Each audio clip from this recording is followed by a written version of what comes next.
Anak saya yatim, suka dapat santunan. Kalau uangnya saya pakai sebagian gimana Pak Ustaz? Faman kana ghaniyan falyasta'fif. Siapa yang kaya jangan makan harta anak yatim. Faman kana faqiran, siapa yang fakir enggak ada duit, falyakul, maka dia boleh makan bil ma'ruf, secukupnya untuk makan. Ada anak yatim, meninggal bapaknya, punya ruko 3. Anak yatim ini tidak bisa menjaga ruko karena belum mukallaf. Maka pengurusan 3 ruko diberikan kepada wasi, penerima wasiat. Kalau engkau penerima wasiat harta yatim orang kaya, mampu, jangan kau ambil uang dari penyewaan ruko itu. Tapi kalau engkau juga sulit ekonomi, boleh kau ambil bil ma'ruf, secukupnya untuk makan. Lebih daripada itu, allazina ya'kuluna amwalal yatama zulman. Siapa yang memakan harta anak yatim, innama ya'kuluna fi butunihim nara. Mereka memakan api neraka jahanam. Orang yang mendustakan agama adalah fadzalikal ladzi yad'ul yatim. Pak Ustaz, apa hibah itu untuk sebagian anak itu boleh sebelum meninggal dunia? Datanglah seorang sahabat menemui Nabi Shallallahu Alaihi Wasallam. Ya Rasulullah, ini suami saya memberikan hibah kepada anak yang ini, tapi anak yang ini tidak. Nabi panggil suami. Apakah semua anakmu kamu beri? Tidak ya Rasulullah, ini saja. Fattaqullah, takutlah kepada Allah. Wa'dilu baina auladikum, bersikap adillah kepada anak-anak kak. Nanti kalau kamu nggak adil pada anakmu, Pak, efeknya bukan sekarang, cucumu kelai. Kamu kenapa enggak bantu sepupumu yang itu? Kakek kami dulu tidak adil. Bapak dia disekolahkan sampai doktor S1, S2, S3. Bapak saya S cendol aja enggak dapat. Gara-gara kakeknya tidak adil. Tapi ada beberapa kasus bapak boleh ngasih anak ini yang anak ini enggak. Contoh, anak pertama S3, anak kedua S2.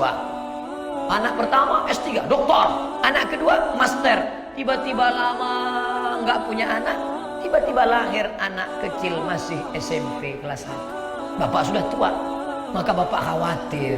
Ini anak paling kecil ini, nanti kalau kakak-kakak, panggil kakaknya. Sini anak pertama dokter, sini yang MA, sini SMP. Bapak mau kasih hibah ke adik-adik kalian. Itu ruko yang di depan 2 untuk adik, dengan kebun yang di sana untuk adik. Kalian ikhlas, jangan kelahi nanti ya. Lalu kakaknya ngomong, kenapa papa khawatir Pak? Ini kan adik kami nggak akan makan duit dia. Aku bukan khawatir sama kamu, tapi istrimu. Kamu baik, tapi kelihatannya itu luar biasa. Dari harga tasnya, shoppingnya itu nanti gawat adik. Sedangkan aku sudah tua, mungkin besok umur pendek aku mati. Maka ini kuhibahkan untuk ini. Ini untuk menjaga maslahat dikedepankan. Kasuistik begini boleh. Tapi kalau anaknya sebaya biasa, maka tinggalkanlah bukan harta, tinggalkanlah ilmu faraid, hukum mawaris. Lidzakari mithlu hadzil unsayain. Anak laki-laki dapat 2 kali bagian anak perempuan. Ajarkan dia fikih faraid.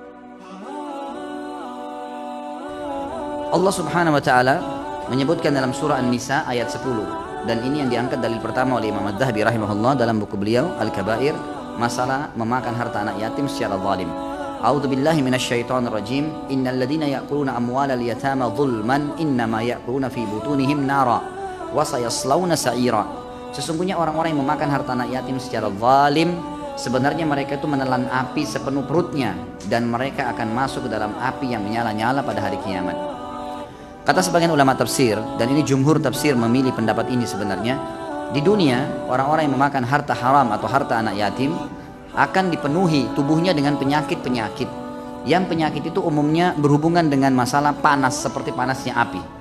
Mungkin sering demam, mungkin dia akan kena penyakit-penyakit yang dia rasakan membakar, seperti membakar tubuhnya. Ini umumnya banyak kena ya, orang penyakit mah atau penyakit-penyakit apa saja yang dirasa pedas, panas. Ini seperti makna daripada ayat yang mengatakan menelan api di perut mereka.